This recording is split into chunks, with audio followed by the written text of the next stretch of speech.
大家好，我是扫地僧。最近很多快要毕业、将踏进社会的兄弟姐妹们私下找我，希望我给他们说一些创业的方向。由于本人最近在研究一个新的项目，所以没有时间一一回复，在此先跟大家道歉。为了补偿，今天我就拍了这部免费的影片，毫无保留地告诉大家，我之所以能够创业成功，赚到了钱，很大程度上是因为在我大学的时候，有一个人让我顿悟了，而这个人就是被历史批判、人们唾弃、清朝的大贪官和珅。今天我并不是要介绍一个历史人物，更多的我是希望大家能跟之前的我一样，在一瞬间开悟，从此达到财富自由。你必须要耐心的听完，因为后面我会分享我的亲身经历，帮助大家理解。你要明白，只要有一两句话是对你有用的，顿悟只是一瞬间的事情。很多人一听到和珅就会问，他不是一个大贪官吗？还要跟他学习？这些人一开始就把人家标签了，有了框架，自然也混得不怎么样。我想说的是，如果你是真心的想要赚到钱，想要成功的话，就不能只看到别人的缺点。一个人能够有所成就，一定有他独特的优点，我们只学他的优点就行了。我又不是让你们去学贪污，那些邪门歪道，我们是绝对不学的。和珅这个人能够做到乾隆皇帝的心腹，绝非等闲之辈。那么他是怎么发迹的？他不是给皇帝打工的吗？跟创业又有什么关系呢？开始解答之前，再强调一下，这个频道是专门培养老板、企业家、有钱人的。如果你想免费的获得这方面的资讯，你可以考虑订阅我的频道，然后打开小铃铛。我祝福为这部影片点赞的兄弟姐妹们早日达到财富自由。好了，话不多说，我们直接上干货吧。首先，你要明白一个基本的道理，现代社会的创业就是去做服务，你能不能服务好你的组织，也就是你的顾客呢？如果你完完全全的服务好你的组织，那么你就能够得到组织的奖励，在市场上生存下去。和珅从26岁发迹到32岁，居礼部尚书，历任几十年部门的一把手，靠的就是他很会做服务。和珅其实是一个非常有学问的人，通晓汉、满、蒙、藏4种语言，但是没有考上科举，靠着一个机会当了皇家仪仗队的一个队员。有一天，乾隆皇帝坐在车里游览春光，有个侍卫急匆匆地跑到轿子前，说云南有急报，一个罪犯越境跑到缅甸去了。当时的乾隆皇帝很生气，就说了《论语》中的一句话：虎视出于峡，归欲毁于毒中，是谁之过于？这句话是什么意思呢？就是问这个事情该谁负责。由于周围的人都是粗人，没有人听得懂，而和珅非常好学，听懂了就回了一句：点守者不能辞其责耳，意思是说是守卫的责任。乾隆就回过头看了这个仪仗队员和珅一眼，这就是和珅发迹的开始。这说明了什么？说明和珅虽然地位低下，但一直在准备，待着机会就能上。而其他的人由于没有准备，机会放在面前也抓不住，这就是一种创业精神，一直默默的在准备，厚积薄发。我大学的时候就从和珅身上学到，机会是留给有准备的人的。每当我去不同地方旅游，我都会去当地的批发市场逛逛。当时的我一心想要创业，就想要去找一下灵感。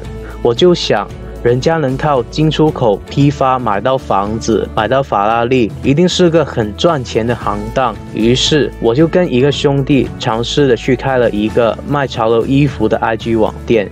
之前的影片也提到过，虽然只是赚到了一点小钱，但这个经验让我完全的了解整个行业的商业模式跟逻辑。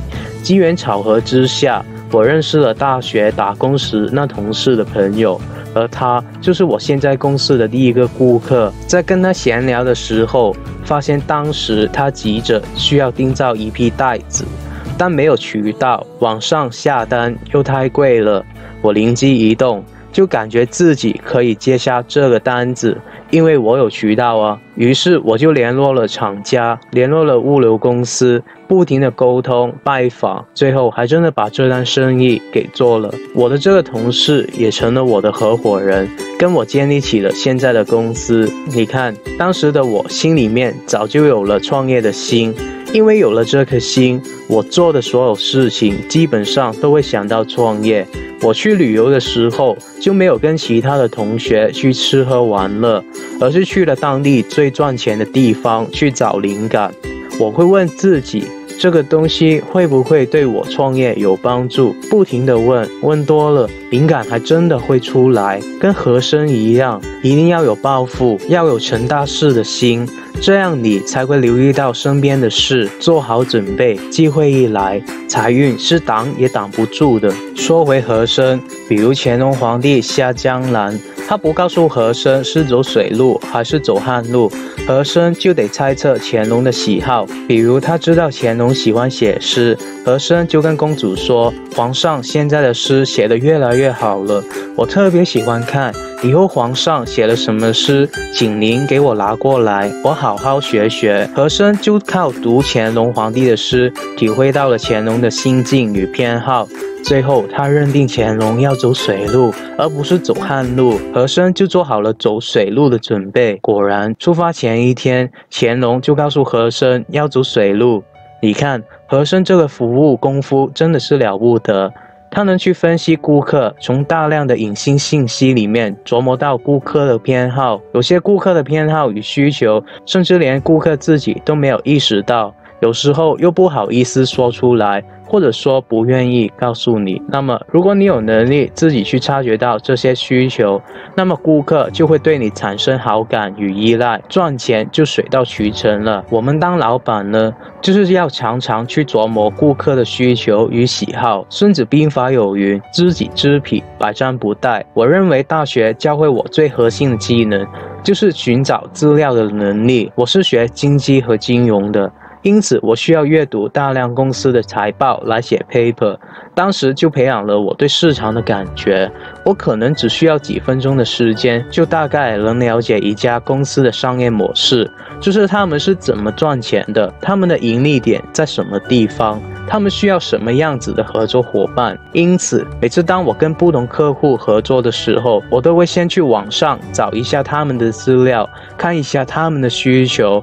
如果那家公司不出名，我就会亲自去拜访他们。尤其是我公司刚开始的时候，没有什么生意的时候，我都会对应每家公司的需求，给他们亲自量身定造一个 catalog 和报价表等等。你们要明白，想要在这个时代获得成功，就要成为一个服务型的人才，就不仅仅是满足顾客需求这么简单，而是超额完成顾客的需求。用苹果公司的话来说，我们不是在追求客户的满意度，而是在追求顾客的尖叫度，打造自己感动顾客的能力。那么和珅其实还有一个制造顾客感动的例子，对我帮助很大，大家也可以琢磨一下。就是乾隆皇帝的母亲要去金山寺拜佛，但金山寺台阶很多，而且很陡峭，用轿子把皇太后抬上去是非常考验抬轿子的人的水平的。和珅就亲自训练轿夫，但后来又发现轿夫的水平还是不行，他不放心，就自己当了轿夫，抬着皇太后上去又下来。皇太后坐在轿子上就说，哎呦，和珅的手下真能干，轿子抬的就像在平地上一样，坐得非常舒服。然后皇太后就要找和珅，叫了几声，和珅从轿子后面害羞地走了出来，穿着轿夫的衣服。这时皇太后才明白是怎么回事，就感动地说，堂堂一品大员，这副打扮了。乾隆站在一旁也非常感动，只是说了一句，你呀，你能做到这一步，我们君臣永不相疑。这就是制造感动，就是他能制造惊喜，让顾客尖叫。我自己的公司虽然已经可以自动化经营，我的员工也可以自己去做销售、寻找客户、跟进客户，但很多时候我还是会亲自去跟一下进度，跟客户吃饭，联络一下感情。因此，我跟客户的关系就不只是在利益层面，更是朋友、兄弟。他们有困难或者需要帮助的时候，我都会亲自去帮忙，以朋友的身份不收钱的去帮。因此，我公司的生意很快就能做起来，而且是源源不绝的。其实我想说的是，我们不能怕吃亏，别以为自己赚到了钱就变尊贵了，什么事都不屑去做，这样的人是不能走得很远的。我们要学习和珅，让顾客感动，他们是会记得你的恩德的，别不信。和珅以下的例子就可以证实这个说法。又到了后来，和珅有些地方做过分了，被乾隆罢免了，赋闲在家，不久又成功的浮出了，只因为皇太后临死之前留下了一句话，说他的丧事只能让和珅来办。你看，这就是皇太后对他形成了成瘾性的依赖，连死了都要对他有依赖。和珅就是完完全全的获得他的呵护，皇太后的信任。就算皇帝明知道他做错了事，但由于已经不能离开他了，也被逼要把他找回来，又爱又恨啊。我们做生意不能保证一直都一帆风顺，也有可能有低潮的时候，到那时又有谁能帮助你了？你的家人、你的朋友，还是你的客户？